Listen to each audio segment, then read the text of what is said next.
우리가 인생을 살아가다 보면 이 사면초가라는 말이 온몸으로 느껴질 때가 있습니다.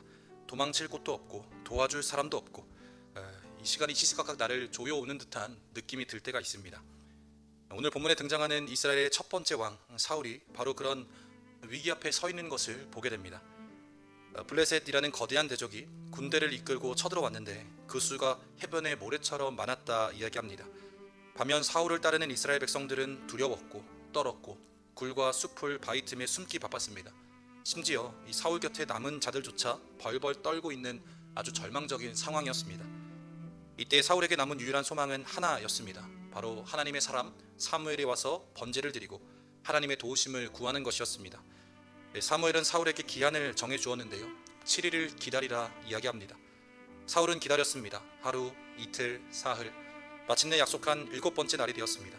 하지만 몇 시간이 지나도 사무엘은 나타나지 않고 백성들은 흩어지기 시작합니다. 바로 그 마지막 날, 마지막 순간에 사울은 무너지게 됩니다. 오늘 우리는 이 사울의 실패를 거울 삼아서 우리가 위기 때에 붙잡아야 할 참된 믿음이 무엇인지 함께 나누기를 소망합니다. 본문 8절에서 9절을 보면 사울은 사무엘이 정한 기한대로 이랫동안 기다렸으나 사무엘이 길갈로 오지 아니하매 백성이 사울에게서 흩어지는지라 사울이 이르되 번제와 화목제물을 이리로 가져오라 하여 번제를 드렸더니 라고 말합니다. 사울은 분명 7일을 기다렸습니다. 꽤 잘 참은 것으로 보입니다. 하지만 사울의 기다림은 약속에 기반한 기다림이 아니라 시계만 보면서 기다리는 아주 초조한 기다림이었습니다. 7일째가 되었는데도 사무엘이 오지 않고 백성들이 흩어지자 사울의 마음은 급해졌습니다. 이러다 전쟁도 하기 전에 군대가 다 와야 되겠구나. 인간적인 계산, 인간적인 두려움이 임했습니다. 결국 사울은 제사장만이 진내할 수 있는 번제를 자신이 직접 드려버리는 이 큰 죄악을 저지르게 됩니다. 사랑하는 성도 여러분, 이 사단 마귀는 항상 우리에게 환경의 압박을 통해서 유혹하고 시험을 합니다. 지금 당장 안 하면 늦는다. 지금 너의 방법이라도 쓰지 않으면 다 망하는 거야. 우리를 조급하게 만듭니다. 이 사울의 눈에는 흩어지는 백성들과 다가오는 블레셋의 군대만 보였지 온 우주를 다스리시는 하나님은 보이지 않았습니다. 그는 예배를 하나님과의 인격적인 만남이 아니라 전쟁에서 이기기 위한 하나의 요식행위로 인식했습니다. 우리도 마찬가지입니다. 기도의 응답이 더디다고 느낄 때, 내 어떤 계획대로, 내 어떤 예상대로 일이 풀리지 않을 때 우리는 하나님의 약속을 버리고 내 손으로 문제를 해결하려고 합니다. 우리가 기억해야 할 것은 99%를 기다렸어도 마지막 1%를 참지 못하고 내 방법을 쓰는 것, 그것은 온전한 순종이 아니라는 것입니다. 끝까지 견디는 자가 구원을 받습니다. 환경이 주는 것, 상황이 주는 것, 우리가 그것에 일희일비하는 것이 아니라 하나님의 약속의 말씀을 더 크게 듣는 저 여러분 되기를 소망합니다. 한편 제사를 마치자마자 사무엘이 도착을 합니다. 조금만 더 참았으면 되었을 텐데 끝나자마자 사무엘이 도착을 합니다. 그리고 사울에게 묻습니다. 왕이 행한 것이 무엇이냐? 이 질문은 사울에게 회개할 기회를 주시는 하나님의 음성이기도 합니다. 그러나 사울이 어떻게 반응합니까? 본문 11절 12절을 보면 사울이 이르되 백성은 내게서 흩어지고 당신은 정한 날 안에 오지 아니하고 블레셋 사람은 믹마스에 모였음을 내가 보았으므로 이에 내가 이르기를 블레셋 사람들이 나를 치러 길갈로 내려오겠거늘 내가 여호와께 은혜를 간구하지 못하였다 하고 부득이하여 번제를 드렸나이다 하니라. 이 사울의 대답 속에는 가득한 변명과 핑계가 들어 있습니다. 먼저 백성 탓을 합니다. 백성은 내게서 흩어지고. 사무엘 탓을 합니다. 당신은 정한 날에 오지 않았고. 상황 탓을 합니다. 블레셋 사람이 모였음을 내가 보았다. 그리고 마지막에는 아주 그럴듯한 명분을 댑니다. 여호와께 은혜를 간구하지 못해서 부득이하게 번제를 드렸다. 이 부득이하여라는 말은 사울의 영적인 상태를 노골적으로 보여줍니다. 그러니까 어쩔 수 없었다라는 핑계이죠. 상황이 이래서 어쩔 수 없이 죄를 지었고 상황이 이러이러해서 불순종할 수밖에 없었다 이야기하는 것입니다. 성도 여러분, 하나님 앞에서는 어쩔 수 없는 죄, 부득이한 불순종이란 없습니다. 죄는 죄이고 불순종은 불순종일 뿐입니다. 사울이 진정한 믿음의 사람이었다면 내가 왕의 권세를 남용하여 하나님의 법을 어겼습니다, 내가 잘못했습니다 라고 가슴을 쳤어야 했습니다.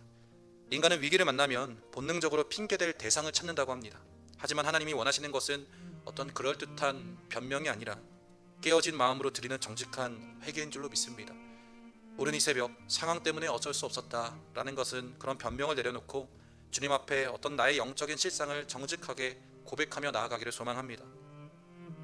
한편 이 변명하는 사울을 향해서 사무엘은 하나님의 심판을 선언하게 되는데요. 본문 13절 14절입니다. 사무엘이 사울에게 이르되 왕이 망령되이 행하였도다. 왕이 왕의 하나님 여호와께서 왕에게 내리신 명령을 지키지 아니하였도다. 여호와께서 왕에게 명령하신 바를 왕이 지키지 아니하였으므로 여호와께서 그의 마음에 맞는 사람을 구하여 여호와께서 그를 그의 백성의 지도자로 삼으셨느니라 하고. 아멘. 하나님께서는 사울을 향해 망령되이 행하였다, 그러니까 어리석게 행동했다 이야기하십니다. 만약 사울이 순종했다면 그의 왕위가 영원했을 것이나 그가 하나님의 명령을 가볍게 여기고 어겼기 때문에 그의 나라는 길지 못할 것이라 선언하십니다. 그리고 하나님은 그의 마음에 맞는 사람, 합한 사람을 따로 구하셨다고 이야기합니다. 우리는 그 사람이 훗날 등장할 다윗이라는 것을 잘 알고 있습니다. 여러분, 다윗과 사울의 결정적인 차이가 무엇일까요?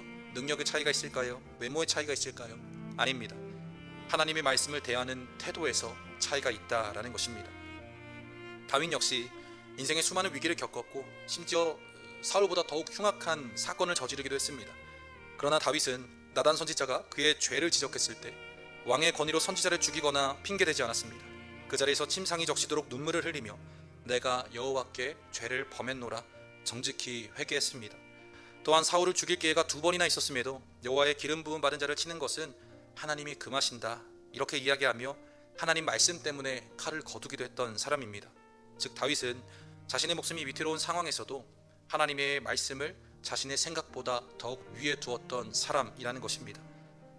하나님은 지금도 똑똑한 사람, 혹 돈 많은 사람, 혹 강한 사람을 찾으시는 것이 아닙니다.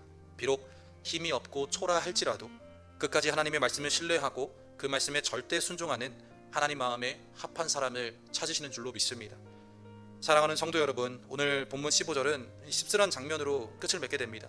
사무엘은 심판을 선언하고 미련 없이 떠나가 버립니다. 그리고 홀로 남은 사울이 자기에게 남은 군사의 수를 세어보니 고작 600명 가량이었습니다. 처음 가졌던 이스라엘 군대에 비하면 턱없이 초라한 숫자입니다.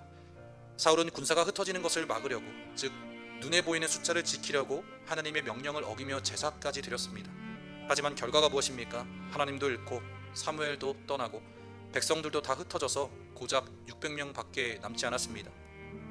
인간의 방법으로 손에 쥐려있던 모든 것이 움켜쥐면 움켜질수록 사라지는 모래성처럼 흩어져 버린 것입니다. 우리의 삶도 마찬가지입니다. 내 방법으로 지키려고 버둥거릴수록 우리는 더 많은 것을 잃어버리게 됩니다. 그러나 내 손을 놓고 하나님을 온전히 신뢰하면 하나님께서 일하기 시작하십니다. 혹 지금 인생의 7번째 날을 지나면서 피가 마르는 듯한 조급함을 겪고 계신 분이 계십니까? 더 이상은 못 참겠다, 인간적인 수단과 방법을 쓰려는 유혹 앞에 서 계십니까?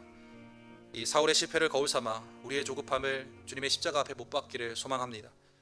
나의 의를 내려놓고 온전히 주님의 신실하심을 바라봐야 할 줄로 믿습니다.